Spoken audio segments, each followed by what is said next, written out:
అసలే land and survey department భూములు సర్వేలు అంటేనే బోలెడు లిటిగేషన్లు. అలాంటి డిపార్ట్మెంట్లో కీలక స్థానంలో ఉన్న ఆఫీసర్ ఆయన. ఇంకేముంది, అన్ని అవకాశాలను ఫుల్గా క్యాష్ చేసుకున్నాడు.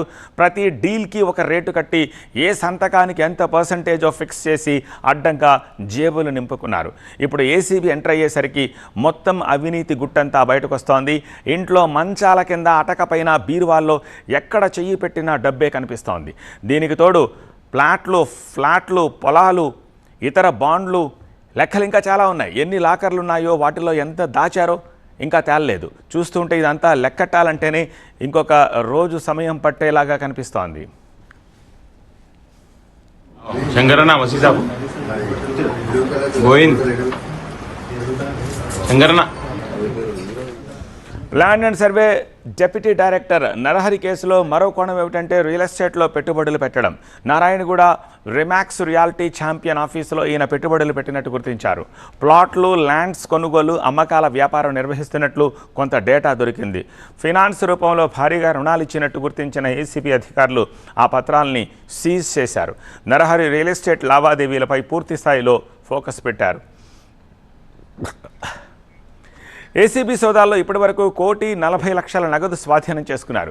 డిప్యూటీ డైరెక్టర్ నరహరి ఇంట్లో ఇంత స్థాయిలో డబ్బు ఉండడం చూసి ఏసీబీ అధికారులే ఆశ్చర్యపోతున్నారు.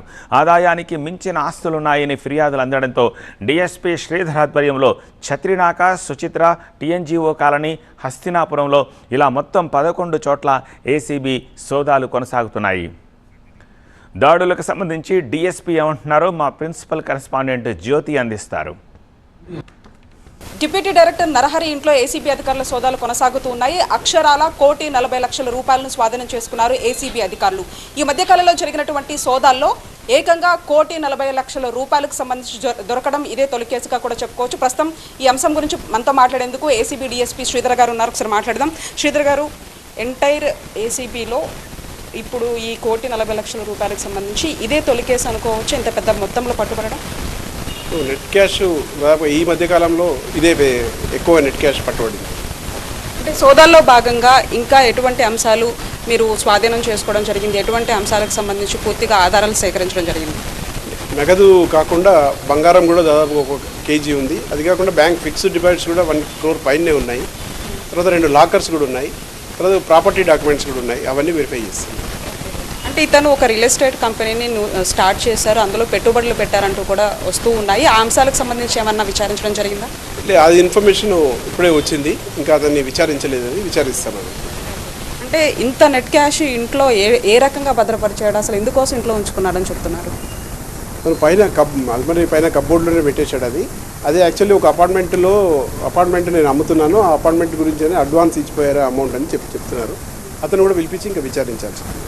అంటే బ్యాంక్ లాకర్లకు సంబంధించి కూడా ఏమన్నా మీరు ఐడెంటిఫై చేయడం జరిగిందా? ఇంకా విల్లాలు కావచ్చు, లేకపోతే ఫ్లాట్స్, ఇవి ఇంకా ఎవరెవరి ఇంట్లో ఈ సోదాలు కొనసాగుతున్నాయి? యాక్చువల్లీ బ్యాంక్ లాకర్స్ 2 ఉన్నాయని చెప్పాడు అతను. ఆ 2 లాకర్స్ కూడా ఇంకా వెరిఫై చేయాల్సి వస్తుంది. ఈరోజు ఇక్కడే అయిపోతుంది. ఈరోజు అరెస్ట్ చేసి అతను రిమాండ్ చేశాక లాకర్స్ కూడా వెరిఫై చేస్తాం. అంటే ఇతనితో పాటు ఇంకా వాళ్ళ సమీప బంధువులు కానీ ఇంకెవరెవరు ఉన్నారు సార్? ఇతను సోదరుడి ఇంట్లో కూడా కొంత బంగారం డాక్యుమెంట్స్ కూడా దొరికాయని చెప్తూ ఉన్నారు.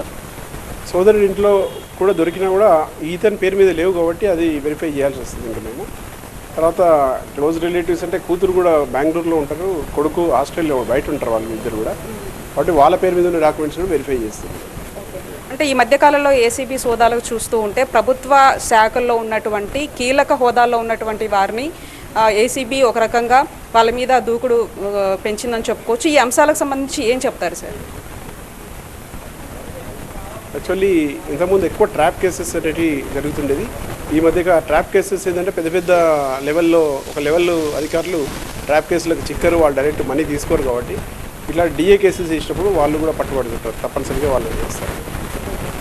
తదుపరిగా ఏ విధంగా ఇంకా కార్యాచరణ ఉండబోతుంది అని అంటే ఏం చెప్తారు? ఇది కంటిన్యూ అవుతుంది. ఇప్పుడు ఏదైతే ఫేజ్ లిఫ్ట్ అయిపోయేదో ఇది కంటిన్యూ అవుతుంది. మొత్తానికి ఇది పరిస్థితి. ఓవరాల్గా కూడా ఇంకా నరహరికి సంబంధించినటువంటి ఇల్లు కావచ్చు, కార్యాలయాలు కావచ్చు, బంధువుల ఇల్లు అయితే సోదాలు కొనసాగుతూ ఉన్నాయి. అతనికి సంబంధించినటువంటి ఆస్తుల విలువ ఇప్పటి వరకు మాత్రం 5 కోట్ల పైగానే ఉంటుంది. కానీ బహిరంగ మార్కెట్లో మాత్రం అది ఇంకా ఎక్కువగా ఉండేటువంటి అవకాశం ఉంటుందంటూ కూడా ఏసీబీ డీఎస్పీ శ్రీధర్ గారు చెప్తూ ఉన్నారు. జర్నలిస్ట్ యూసఫ్తో కలిసి జ్యోతి టీవీ హైదరాబాద్.